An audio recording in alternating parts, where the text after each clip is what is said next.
আজকে আমাদের সকালবেলা ব্রেকফাস্টটা দেখো, সকাল সকাল ডিম টোস্ট করে নিয়েছি। এখানে এক মুঠো পাট পাতা নিতে এসেছি, এরকম বেছে বেছে একটু একটু ছিঁড়ে নিচ্ছি।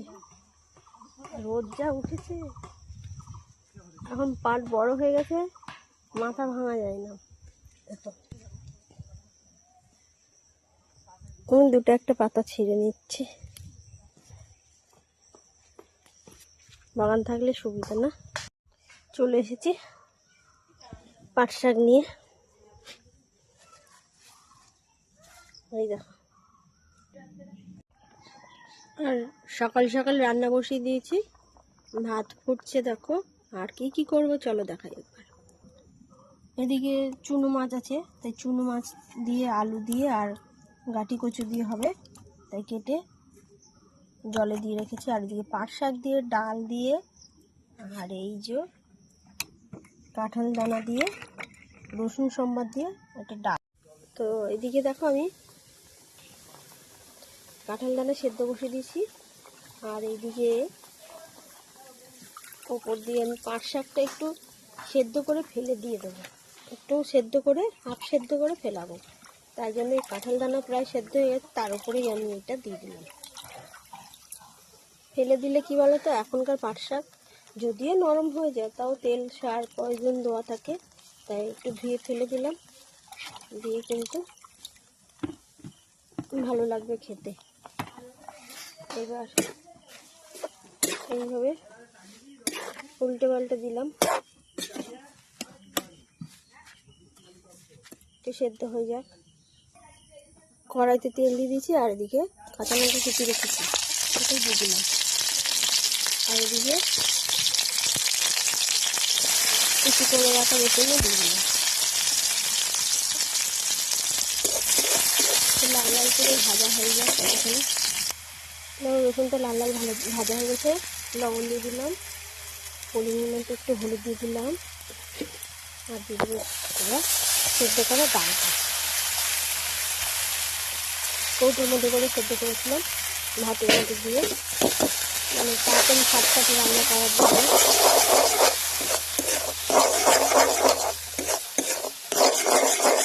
ভালো করে মিক্স করে দিলাম ভাতের সাথে ভাজা মশলাটা, মানে রসুন কাঁচা লঙ্কা সবটা। আর এদিকে সেদ্ধ করা শাকটাও দিয়ে দিলাম, আর কাঁঠাল দানা দিয়ে এইভাবে মিশিয়ে দেবো, ঠিক আছে। আর এদিকে আমি গরম জল করে রেখেছিলাম, সেটা একটু দিতে লাগবে, নাহলে ডালটার সাথে শাকটা মিশবে না। অল্প করেই দিলাম, বেশি দেব না, বেশি লোক খাবার নেই, আর বেশি পাতলা করলেও ভালো লাগে না, একটু আঠা আঠা মাখা থাকলে ভালো লাগে। এই হচ্ছে কাঁঠাল দানা দিয়ে মসুরির ডাল দিয়ে রান্না হলো। মাছে দেখো নুন হলুদ মাখিয়ে দিয়েছি, আর মোড়লে একদম টাটকা মাছগুলো। আর এখানে দামও কম নিয়েছিল, 500 মাছ নিয়েছিল 30 টাকা, ঠিক আছে।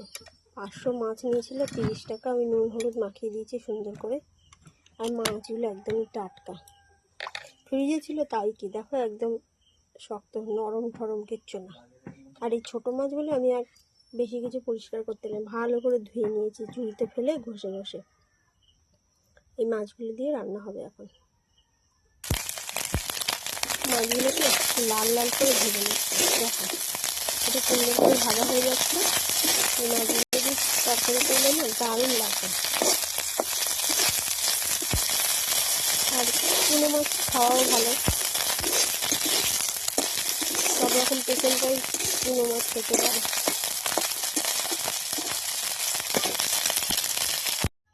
আচ্ছা, মাছ তো ভাজা হয়ে গেল, এবার মাছের তরকারি করার জন্য কড়াইতে তেল দিলাম।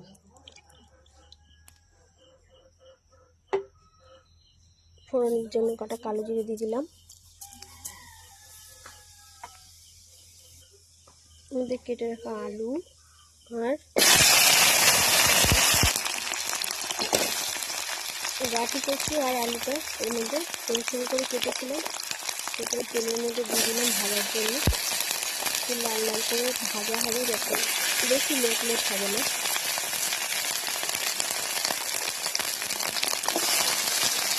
আর এই তরকারিটা আমি প্রথম রান্না করছি এইভাবে নিজের মন থেকে। কেমন হয় খেতে ওদেরকে অবশ্যই জানাবে, ঠিক আছে? এখানে তো ভালোই লাগবে, খারাপ লাগবে না। হাতে লোট লোট তো হাতে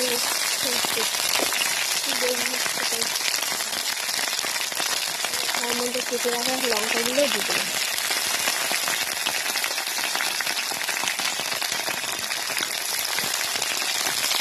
দিয়ে ভালো করে ফ্রাই করে নেব, যত ফ্রাই করা হবে তারপর তরকারিটা টেস্ট হবে। মশলা দিয়ে ঘিরে আলু দিয়ে মাখা মাখা তরকারি খাওয়া হয়েছে, তারপরে আলু বেগুন দিয়ে খাওয়া হয়েছে, টমেটো দিয়ে খাওয়া হয়েছে। আজকে একটু রাতি থেকে কেটে নিয়েছি এইভাবে ছড়ি ছড়ি করে আলু মতো করে এইভাবে আলু দিয়ে তাহলে রান্নাটা হয়ে গেছে। দেখো কত সুন্দর করে ফ্রাই হয়ে গেছে, তাই না? এর মধ্যে এবার কেটে রাখা টমেটো দেবো,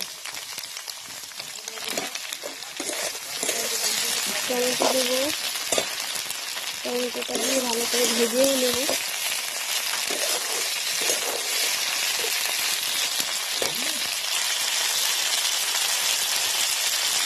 পরিমাণ মতো লবণ দিয়ে দিলাম, আর দেবো হলুদ।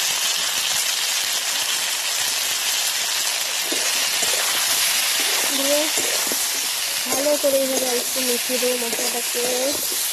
কত সুন্দর কালার এসছে জানো তো,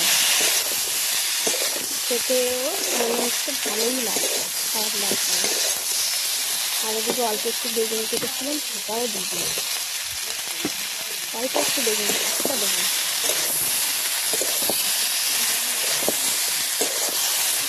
একটু মশলাটা মিশে যায়, তারপরে জল দেবো অল্প করে। আর একটু গ্রেট করা আদা দিয়ে দিলাম। আদাটা দিয়ে মশলাটা দিয়ে ভালো করে মিক্স করে তো রান্নাটা একটা সাজানোর জিনিস, যে যখন সুন্দর মন নিয়ে সুন্দরভাবে করবে ততটাই রান্নার টেস্টি হবে, তাই না? তুমি যেটাই করো না কেন মন দিয়ে করলে রান্না দেখতেও ভালো হয়, খেতেও ভালো হয়। তো দেখো আর বেশি কষাবো না, হালকা করে জল দিয়ে দেবো। ধোয়া হচ্ছে, ধোয়াটা হয়ে যায় সাথে দেবো। এবার জল দিয়ে দিলাম। আলুটা বাটিটা একটু সেদ্ধ হবে আর মাখা মাখা ঝোল হবে, সেই জন্য আর বেশি জল দিলাম না। মানে ভাজার জন্য কচুটা আর আলুটা সবই সেদ্ধ হয়ে গেছে, ঠিক আছে? একটু ফুটে যাক এবার। বেশ তরকারিটা সেদ্ধ হয়ে গেছে, দেখো সব কিছু একদম ঘেটে খাওয়া হয়ে গেছে। আর বেশি সেদ্ধ করতে লাগবে না, কত সুন্দর একটা কালারও এসছে, দেখেছো? এইবার আমি ভেজে রাখা মাছগুলো মধ্যে দিয়ে দেবো।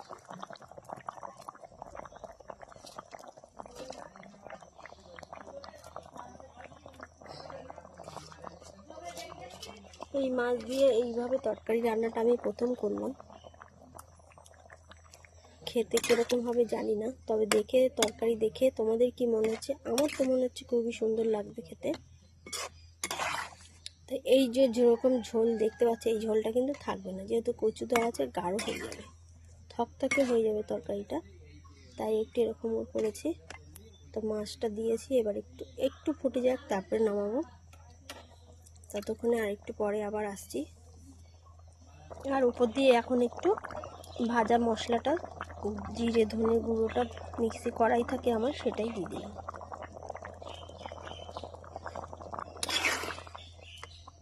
ব্যাস এই হচ্ছে আমার আজকে মেনু রান্না, ঠিক আছে? কেমন হয়েছে তরকারিটা কিন্তু অবশ্যই জানিও, ঠিক আছে? নামিয়ে নিয়ে আবার আসছি। তো দেখো তরকারিটা নামিয়ে নিয়েছি, কেমন সুন্দর কালার হয়েছে। আর এই তরকারিটা আমি আজকে প্রথম রান্না করলাম, তারপরে খেয়ে দেখাবো তোমাদেরকে কেমন হয়েছে রান্নাগুলো, ঠিক আছে? প্রতিটি রান্নায় খেয়ে দেখাবো কেমন হয়েছে। তো খাওয়ার সময় আবার আসছি, ঠিক আছে? দুবেলে খাওয়া দাওয়া শুরু করে দিয়েছি আজকে। এখন এই যে মোরালা মাছ ভাজা, মোরালা মাছ ভাজা, মুখে জল মুছলো না। দেখো ডিউটি থেকে এসছে, খিদে লেগেছে। এই যে পাট শাকের ডাল করেছি শুকনো শুকনো করে, কাঁঠাল দানা দিয়ে গন্ধ বেড়াচ্ছে না কত সুন্দর। তুমি কাঁঠাল দানা যদি সব না খাও তোমায় দিও, আর যদি খাও তো খেয়ে নিও।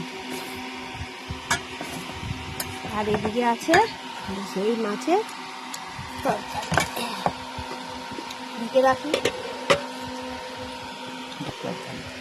ততক্ষণে খেয়ে নিই। পাট শাকের একটা গন্ধ বেরাচ্ছে, রসুন সম্বাদ দেওয়া, হেভি লাগছে, ভালো লাগছে গো। ব্যাক ক্যামেরায় কেমন লাগছে? পাট শাকটা আজকে ভালো খেতে। ও